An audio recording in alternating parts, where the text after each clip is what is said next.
तेव्हा मी आधी कुटुंबाची भेट घेतली आणि त्यानंतर मी असं ठरवलं की मोर्चात मी भाग घेणार नाही, कारण ही सगळी राजकारणी मंडळी होती.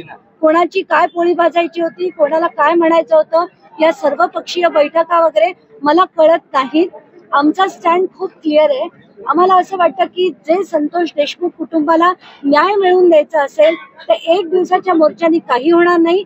जोपर्यंत ठिय्या आंदोलन करून चक्का जाम बीड होत नाही तोपर्यंत काहीही यत्न साध्य होणार नाही. म्हणून आम्ही असं ठरवलंय की उद्यापासून 10 ते 4 इथे कलेक्टर ऑफिसच्या बाहेर आम्ही बसणार. आज सुद्धा अनेक लोक येऊन भेटून गेलेत, कितीतरी पुरावे त्यांनी दिलेत वाल्मिक कराड विरुद्ध.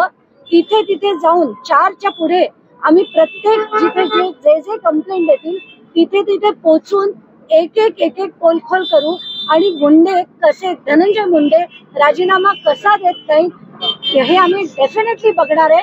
कारण जोपर्यंत राजीनामा त्यांचा होणार नाही, वाल्मिक कराडची अटक होणार नाही, तोपर्यंत बीडवरनं जाणार नाही.